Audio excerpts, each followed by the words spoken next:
Narito na ang malalaking balitang Central Luzon ngayong araw.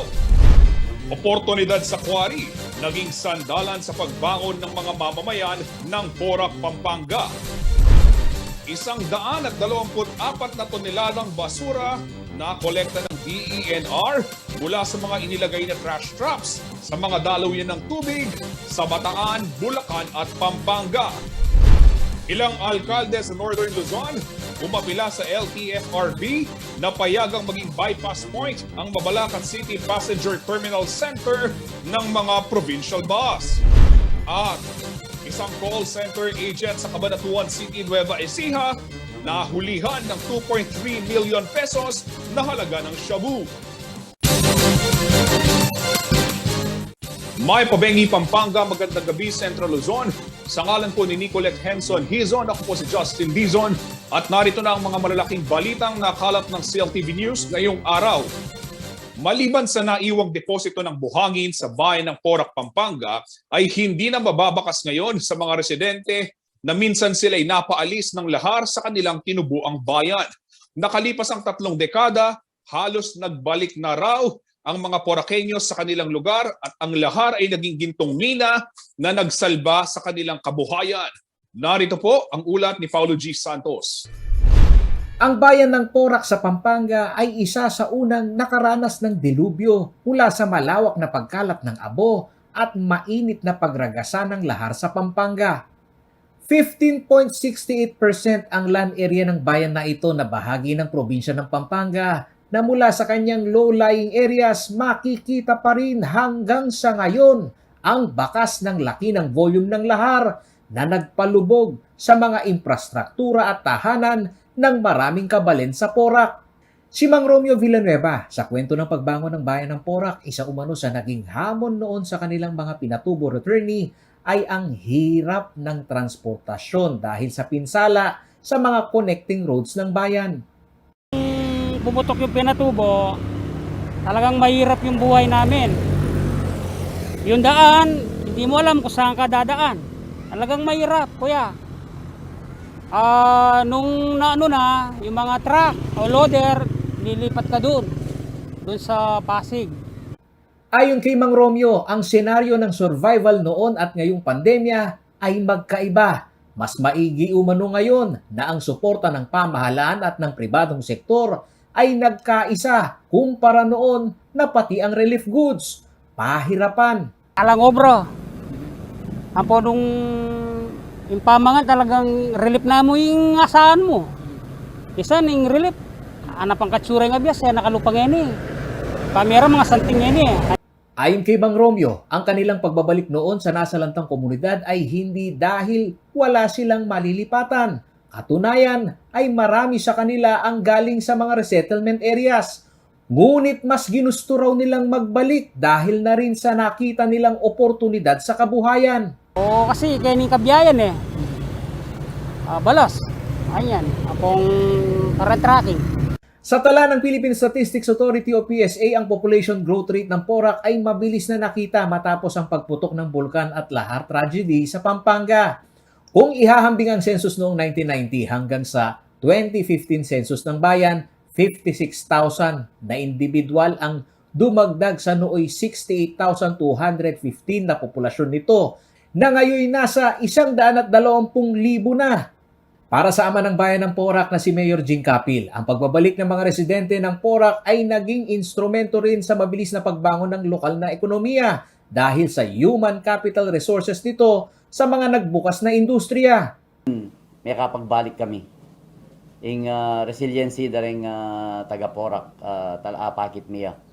At yan ing totoo masanting naman ing business keng balas.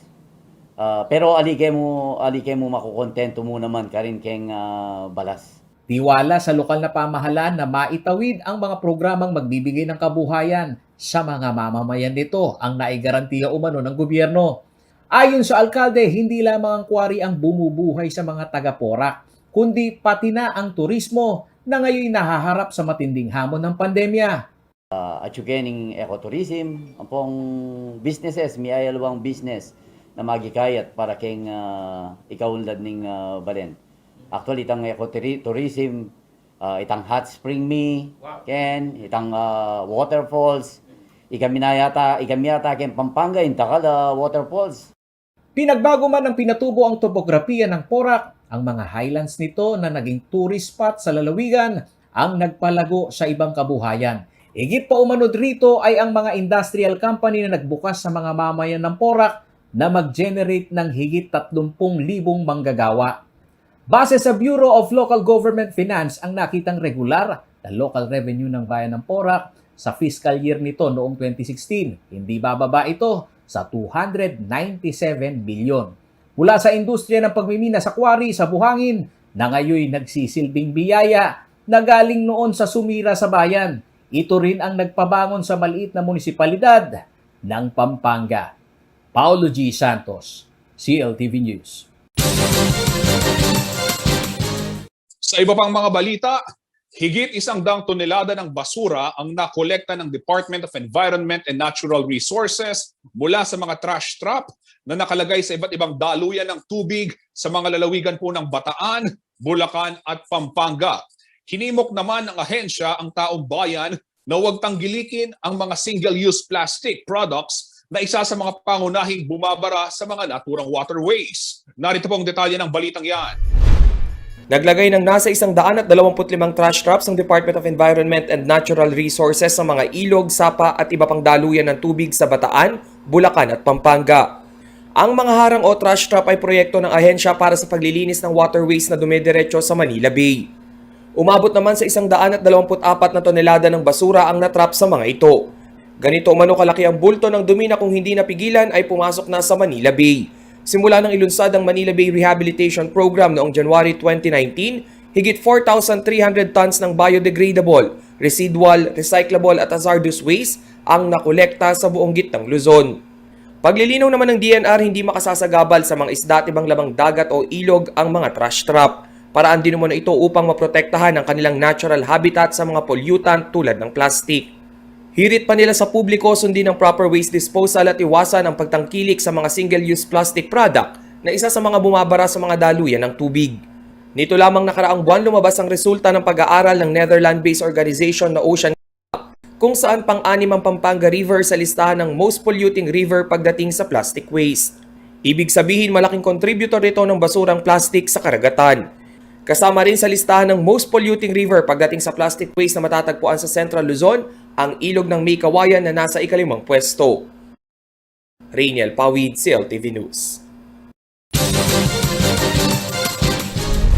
Sa pagbabalik ng CLTV News, ilang alkalde sa Northern Luzon umapila sa LTFRB na payagang maging bypass point ang Mabalacat City Passenger Terminal Center ng mga provincial bus. At isang call center agent sa Cabanatuan City, Nueva Ecija, nahulihan ng 2.3 million pesos na halaga ng shabu.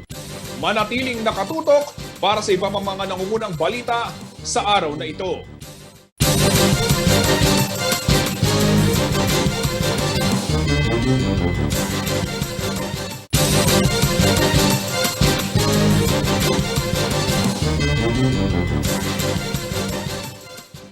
At nagbabalik po ang CLTV News para sa iba pang mga detalye ng mga nangungunang balita.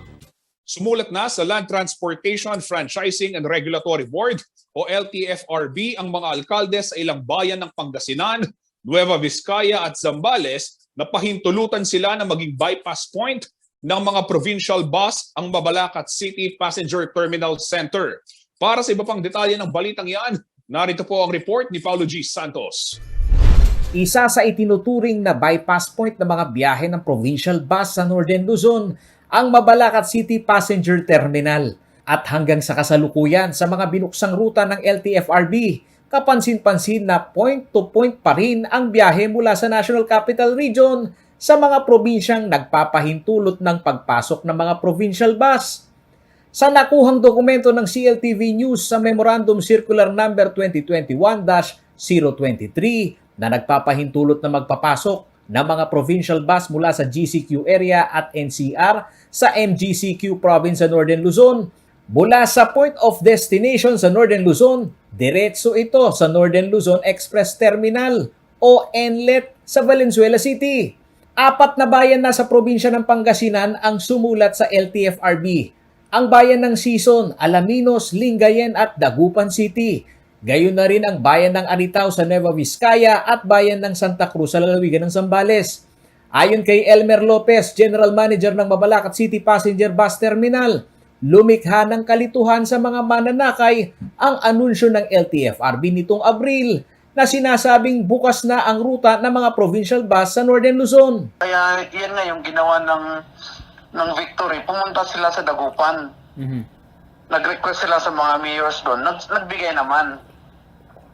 Saka tinapatan naman natin ng sulat din. So, both yung point of origin at saka point of destination, in-accept nila yung pagpasok ng mga bus. Sa panig ng LTFRB Region 3, ayon kay Atty. Teresa Magtoto, ang kanilang Chief ng Transportation Development, under assessment pa sa kanila ang request ng mga LGU at maaari umanong ang komunikasyon ng mga bus company ay nakarekta sa main office ng LTFRB. Lalo't ang umiiral pa rin na alituntunin ay point-to-point lamang ang ruta ng mga provincial bus. Oo. Kaya lang, ma'am. Region 1 yan at the same time sa NCR. Kasi pag interregional kasi, halimbawa, ang ruta niya from NCR to Alaminos, Pangasinan, ang ruta na yan sa Pangasinan, doon sa region na yun. So point So ang nag-i-issue ng franchise nila, yung central office kasi interregional. Ayon sa LTFRB, isang welcome development ang pagpapahintulot ng mga lokal na pamahalaan sa Northern Luzon na pinahihintulutan na ang dumaan sa ruta ng Pampanga at hindi rekta sa NCR. Wala pa umanong tugon dito ang LTFRB Central Office, ngunit sa umiiral na biyahe ng mga bus sa interregional at interprovincial route ay pinaigting ang paggamit ng IT system na tinaguriang S-Pass Travel Registration. Pre-registration ito sa mga biyahero upang matiyak kung makakapasok sila sa mga LGUs na may mahigpit na quarantine protocol. Paulo G. Santos, CLTV News. Mga kabalen, balitang kultura naman dito sa lalawigan ng Pampanga, isang art exhibit ngayon ang tampok sa Museo ng Angeles at higit 60 paintings ng Kapampangan artist na si Ana Algabre Hernandez ang maaari ng mabili ng mga art enthusiast. Ang ilan sa bahagi ng kikitain ay mapupunta bilang karagdagang pondo sa renovation ng naturang museo. Si Rainiel Pawid po ang may detalye ng balitang yan.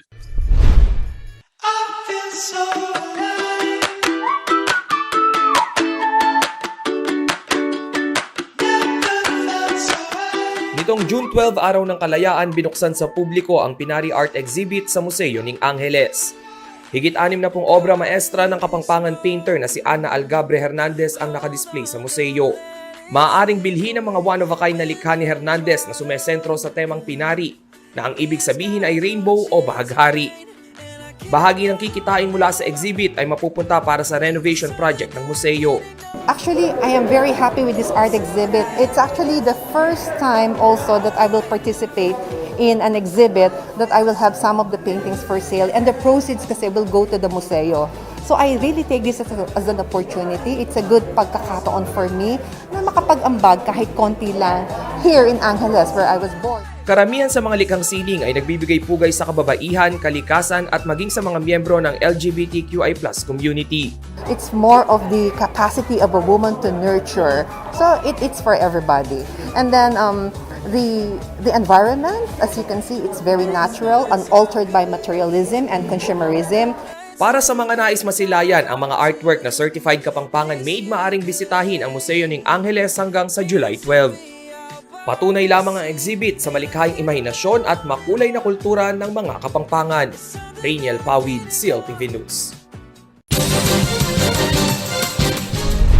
Sa pagbabalik ng CLTV News, isang call center agent sa Cabanatuan City, Nueva Ecija, nahulihan ng 2.3 million pesos na halaga ng shabu. At Kapampangan advocate, dinina ng scholarship grant ng CHED Bangkalita Makapag-aral, King Goldsmith University, King London. Magbalik ya po ng CLTV News.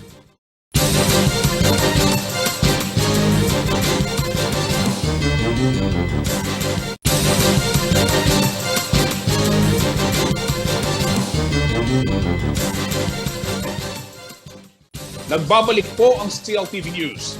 At sa iba pang mga balita, arestado ang isang call center agent sa Cabanatuan City, Nueva Ecija matapos mahulihan daw ng illegal na droga sa ikinasang buy-bust operation ng pinagsamang puwersa ng PNP at PIDEA.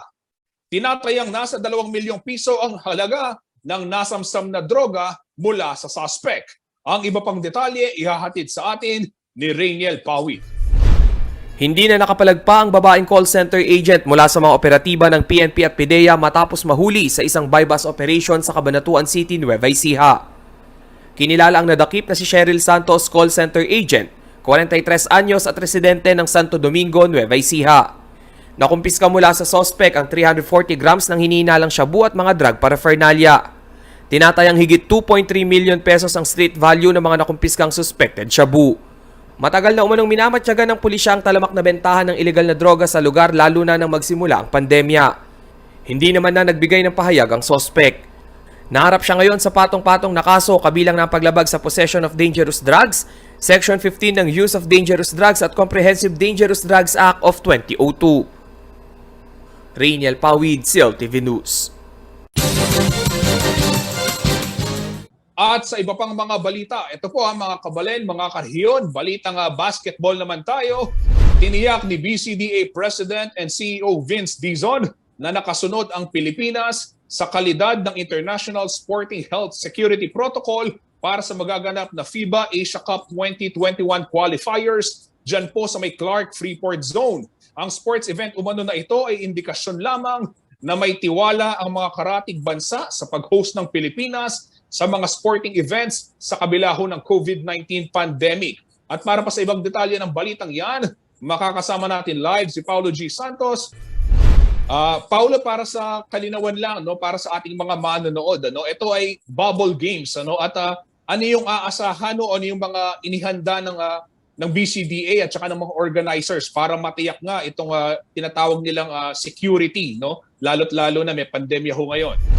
Justin, alam mo, yung paghahanda na yan, talagang matagal daw na panahon bago paikasa ito, talagang na-allocate na nila kung saan yung accommodation nitong mga atleta dahil marami-rami ito, Justin, no?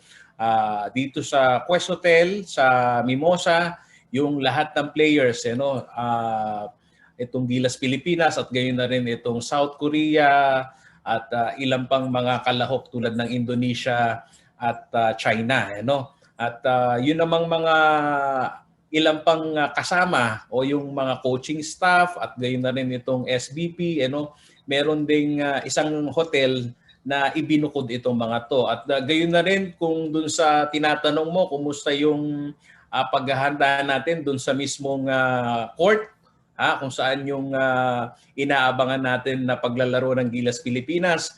Gaya din ng PBA bubble, itong court ng AUF dito maisasagawa itong inaabangan natin na paglaban ng Gilas Pilipinas. Jump pack nga, Justin, itong tinagurian nilang Clark bubble sa FIBA Cup 21 qualifiers na ipinagmamalaki nitong samahan ng basketball ng Pilipinas o SBP at ni BCDA President and CEO Vince Dizon.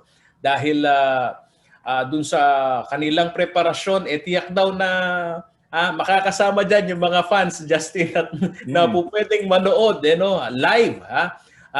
Markahan ninyo itong mga petsang ito, Justin. June 16, ang laban ng Gilas, alas 6 ng gabi sa South Korea. June 18, 6 p.m. Gilas Pilipinas versus Indonesia. At June 20, muling makakabanggaan ng Gilas Pilipinas ang South Korea. No? The team leads Group A na may standing ito, Justin, na 3W, no? Wala pa itong talo. Ito'y mula sa kanilang pakikipagbangga noon sa Indonesia noong February 2020 at 2 victory sa Thailand noong Nobyembre ng nakalipas na taon. Sinabi rin ni BCDA President and CEO Vince Dizon na magmamarka sa kasaysayan nga itong sporting event na to sa bansa na sa kabila ng pandemya ay kinakaya ng bansa, na makasunod dun sa kalidad ng health standard at itong international community na siya namang sumusuri sa mga protocol kung nasusunod ng ating bansa. At indikasyon daw ito, Justin, na baka in 2 months time makuha daw natin uli itong pag-host sa Asians women's volleyball, na isa rin yan sa inaabangan natin. Pakinggan natin itong pahayag ni Vince Dizon.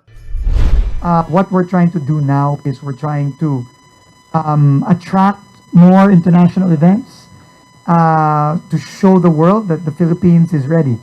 And COVID is slowly but surely getting under control, especially as we vaccinate more and more of our citizens. We should be ready. And as I said, in 2 months' time, we're getting ready to host the Asian women's volleyball. Okay, ayan naghahanda rin pala yung BCDA at yung Clark sa pag-host ng iba pang sporting event. At aabangan natin yan. Gaya nga nung nabanggit ni President Vince Dizon. Pero ito, Pao, linawin ko lang, baka magdulot ng kalituhan o confusion dito sa ating mga manonood. Itong sinasabing mga games ng ating national basketball team, pwedeng mapanood ng live doon sa mga TV partners, pero hindi pwedeng physically present sila doon sa venue. Tama ba? Naman, Justin, oo. At magpo-provide naman daw sila ng link sa mga local media partners, Justin, para maantabayanan natin yung magiging takbo ng ball game. Pero isa rin sa naging tampok, maisingit ko lang, Justin, kasi itong mga mahilig sa basketball at inaalam na maigi kung sino yung mga pambato natin dyan. Isa rin sa naging tampok sa press con, itong pag-anunsyo ni Ryan Gregorio, ang SBP Special Assistant to President, ang paghawak ni Coach Tab Baldwin dito sa Philippine Men's Basketball Team. Bukod sa FIBA Cup 2021 qualifiers, siya rin umano, Justin, ang hahawak sa FIBA Olympic Qualifying Tournament. Katwiran ni Gregorio, paraan umano ito upang magabayan na maayos itong mga manlalaro at kabisado na ni Baldwin, Justin, ang laro ng mga player nito na halos lahat, Justin, galing sa collegiate team. Walang PBA players dito na pasok sa gilas player natin ngayon. Bulk of the team, Justin, are composed with collegiate stars. Sino yan? Si Dwight Ramos, Javi Gomez Del Llano, Justin Baltasan, ang ating kabalin, Justin. Pasok dyan, at SJ Bilanghel at at itong si Gio Chu. So, ano pa nga ba, Justin? Alam naman natin na kapag itong collegiate team ang pinag-uusapan, kailangan daw tapatan ng isa ring collegiate head coach ng Ateneo University na nakikita nilang mabibigyan ng direksyon itong karera ng ating mga pambato. Justin. At tama ka dyan, Paulo. Napakaganda ng record ni Coach Tab, kasama yung Ateneo Blue Eagles men's basketball team. Aabangan natin yan, at paglilinaw lang po, mga kabalin, pwedeng mapanood yan live sa mga TV channels na magpo-provide po nitong programa ngang ito, pero hindi po yan pwedeng puntahan physically dahil bubble games pa rin yan kung tawagin. Maraming salamat, Paulo G. Santos, para sa iyong ulat. Kabalen, balitang Kapampangan ta naman. May pasariyaing Kapampangan advocate, ang photographer ay Ruston Banal, King Scholarship Grant at the Dakening Commission on Higher Education, King Goldsmith University, King London. Kilubning 4 na banwa mag-aral yung education design o design education ni Banal. Para kinalwa pang detalye ng balitang yan, ay ning report. Mi pala ding kabalenta mo ibat king lubaw ay Ruston Banal, amiyabe kareng scholars ning Commission on Higher Education o CHED, lalam ning Transnational Education Program. Kim proyektong iti paparalano ning CHED ding deserving students and faculties kareng partner universities king United Kingdom para king postgraduate studies o masteral. Layo na niting manikwang bayong paralaning pamagpasantiking education system ning bansa. Uling kay bat ning 4 banwang pamag-aral, kinumisyone ning CHED, Ibanal ban kanita sumaop sa lesen ing curriculum king bansa. Tating ko kasing commitment king gobyerno na sopa ning higher education unit to help in the redesigning of curriculum. Mo basta-basta scholarship granting hikwa ng Ruston. Metong yang dual postgraduate studies iti ning Miriam at Goldsmith University aausan dang postgraduate certificate at masters in designing. Labilang metong nga Pilipinong mepili at yamong dili ing Kapampangan. Megong pisayang megara lingki katamong kabalanin yang 2018 nung nuka rin liwas-liwas yaketi Pilipinas ampong London. Pasibayo yang magbaliking London king 2022. Agpangkang banal, kaya rin naking kayang postgraduate studies, kaya ba karang commitment na king CHED, ing sumawap kang curriculum ng Pilipinas nung nuka rin, sumentruya ing kayang contribution kang social media and visual storytelling education gamit ing cellphone. Bala mo bayo yung kurso na basic partner ng basic education, happening turo yung makananyang gagamitan in cellphone as an everyday language.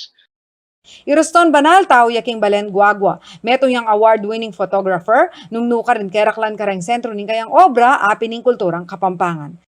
It's not just about the photo, because photo is just a medium. Kundi itang lungob ka kaya ng photo, it has a lot of stories to tell. That is actually thriving, that is alive, that is celebrated. Tutukan ning mabilog nga interview kang Banal king ating kaming King Webis alas 7 ning Bengi. Live king CLTV, ang King CLTV Facebook page. Diyan Lumbang Parungaw, CLTV News. Congratulations, Kong Ruston, luwid ka. At yan ang mga balitang nakalap ng CLTV News ngayong araw. Para sa karagdagang detalye ng mga balita, maaari nyo pong i-like and i-follow ang aming mga social media pages sa Facebook po at CLTV36 Official and at CLTV36 News. Para naman sa Twitter, meron po kami yan at CLTV36 at sa Instagram at CLTV36 Official. Kung nais nyo pong balikan ang mga programa ng inyong paboritong istasyon CLTV, pwede nyo pong bisitahin ang aming YouTube account at CLTV36 Official at ang aming website www.cltv36.tv. Sa ngalan po ni Nicolette Henson Hizon at sa lahat ng bumubuo ng CLTV News and Current Affairs, ako po si Justin Dizon at ito ang CLTV News. Maraming salamat at magandang gabi, Central Luzon.